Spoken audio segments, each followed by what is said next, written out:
Hello, I am Davina, and hello to all of you, bold, beautiful, brilliant, and evolving souls.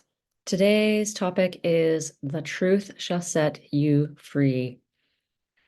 And I've been realizing this more and more in the last couple months. So I'm going to share about four different things that can lead us to further awakening. And I do believe that healing will lead to awakening. I think it will just happen. So number one, and I know you're all probably familiar, this is grieving. So what the process of grieving does is um, it sort of like eliminates the gap between how we wanted things to be or how things should have been or how we should be and how things actually were, how things are.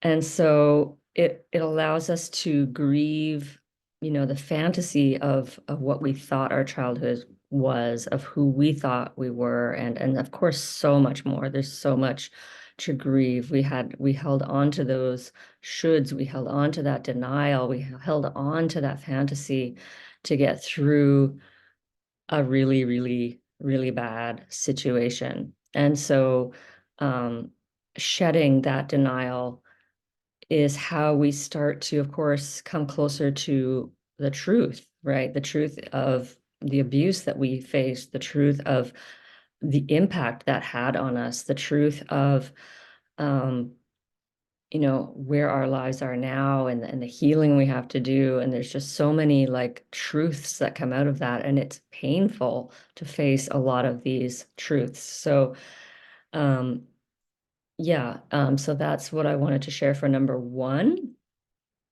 I believe too, shame can be also tied into the grieving because it also has to do with shoulds, like basically denial of reality. Like if you're saying, I should be like this, or your mother said you should be like that, it's denying what the reality is, and we had to fit into what our parents' reality was, which was that we were, as most of us are the scapegoat, that we were bad, that we were terrible, that we were, the problem child, the difficult one, and we had to, live in their reality. And so the shame will also shed along with that grieving. At least that's part of it as I see it. I mean, there's so many, I think, parts to healing shame, but I think that is one part of it. Number two is the fear of abandonment, or as I sometimes call it, the terror of abandonment, because it really is. I read this word once, an abject terror. It just means like to the nth degree terror, like that um, you were scared for your life as a child. And as I was reflecting this morning, I mean, I sometimes feel like I'm a war vet, and I can only imagine what war vets go through because they are facing they must face such terror when they come back, and all that stuff from the war is now they're experiencing it in their body, and that's what happens to us is that fear of abandonment that we lived with. And when in our childhood we're fawning, we're taking on the shame identity, and we're fawning and we're pleasing our parents, and so we don't have to experience the fear of abandonment because we that keeps us alive, that keeps us um, connected in some way to our parent. And so yeah, when we sit in the fear or we feel the fear, we are like rewiring that conditioning. And the more I realize how strong this conditioning is, the conditioning to fawn and overcoming that is just sitting with the fear and feeling the fear and sitting with the shame as well that lies beneath that fear. And we do this by, every time we set a boundary, every time we leave a situation or leave a relationship that's not working, this is facing the fear of abandonment. Every time we confront it and face it and just sit with that terror, we are healing it. So every time you're not pleasing, every time you're not pretending to be something or someone else, every time you're not trying to prove something about yourself or prove yourself, every time you speak up, every time you don't go along with things and you say, hey, you voice your feelings, your thoughts, your opinions, this is breaking those patterns and that conditioning. And so, and it's a slow process because there's so many, many, many layers of this to go through. So it's just sitting with that fear over and over and over again, and having the courage and the boldness and the strength just, it takes such bravery to do these things. So whatever you're doing, just, give yourself a pat on the back, because even the smallest thing, um, it starts to tell yourself, oh, I can do this and it's safe. Oh, I set this boundary and I didn't die. And I left this relationship and I didn't die. And, because that's what we're facing. We're facing the actual like fear of death. So it is a very strong, strong fear. So it's difficult to overcome, but I believe it is possible. Number 3 is surrender.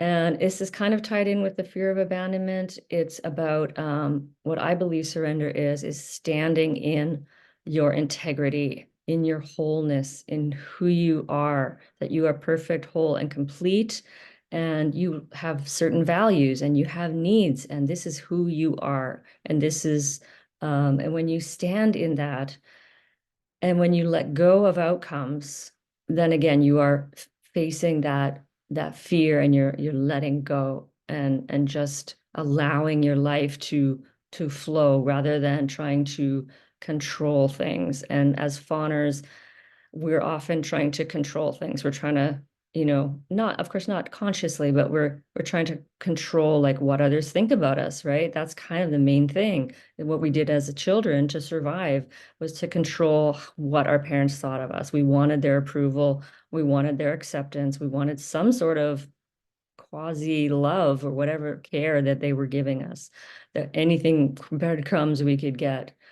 So yeah, by surrendering, again, it's doing those things like setting the boundary, or just doing something that allows you to, or just not doing something. Sometimes it's not doing something and just surrendering and just like laying in the grass as I was just doing, just so it's just a letting go of control. Control is a huge one. And along with that, number 4 is like finding out the truth of who you really are. And we get so identified with our body and our thoughts and our feelings and everything that's going on, in our minds and in our bodies. And when we become identified with that, I think we forget, who we are. And I think a lot of us walking this planet are like lost souls, that have forgotten who we truly are, that we are part of something much larger, that we are like a wave in the ocean. We are part of the whole ocean, and we are not this separate, shameful little self walking around, um, you know, feeling, yeah, that sense of inadequacy, and not feeling that belongingness, when actually those are lies. And the truth is that we are a part of life. We are, whatever that force is or energy that flows through all of us, we are all, connected. And so through meditation, mindfulness, we can start to sense that there's something more, that we're not just these thoughts that come in and out, and the feelings that arise and pass away. And it's just like we are not all that. We are like the sky.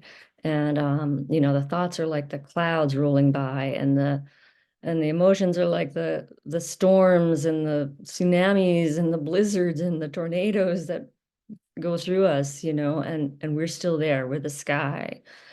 Um, and of course, people see this in different ways. Some people relate to God or source energy or divine energy or whatever you want to call it, just as something greater than ourselves. And yeah, so it's again, I think it's a lot of it is becoming disidentified with our, I guess, so-called ego. That's kind of the common word. I do believe more and more that the ego is actually the inner child, or at least the inner child is a huge part of that ego. And all these unconscious feelings and thoughts and beliefs and everything we were programmed with in the first 7 years of our life are then, packaged into this ego, or this unconscious part of ourselves that we keep living out on a day-to-day basis. And more, I am sensing that, there is an awakening that happens, that can happen here. And that we can be free. And I don't know if I'm going to make it in this lifetime, but um, I think it's possible. I've been reading a little bit of Adi Ashanti lately, so if you're into that kind of thing, he seems to really know a lot about. He's been a very famous spiritual leader. So, but anyway, wherever you are on your journey, you're exactly where you're meant to be. You're exactly the only place you could be. So, yeah, and just keep getting up and just keep going, as I've said before. I know the emotions can be so overwhelming and feel so true. That's such a tricky part of this whole thing, is just realizing that, oh, it's a flashback, but it feels so true, and it feels so true about what's going on in your life. And the fear can be very compelling, but sitting through the fear is a huge part of the healing. I hope this has been somewhat helpful, enlightening, or just plain validating for you today. And as always, I am wishing you so many blessings on your journey of healing and awakening. And I'm Davina at Boldness Blooming. Thank you for always being here and watching.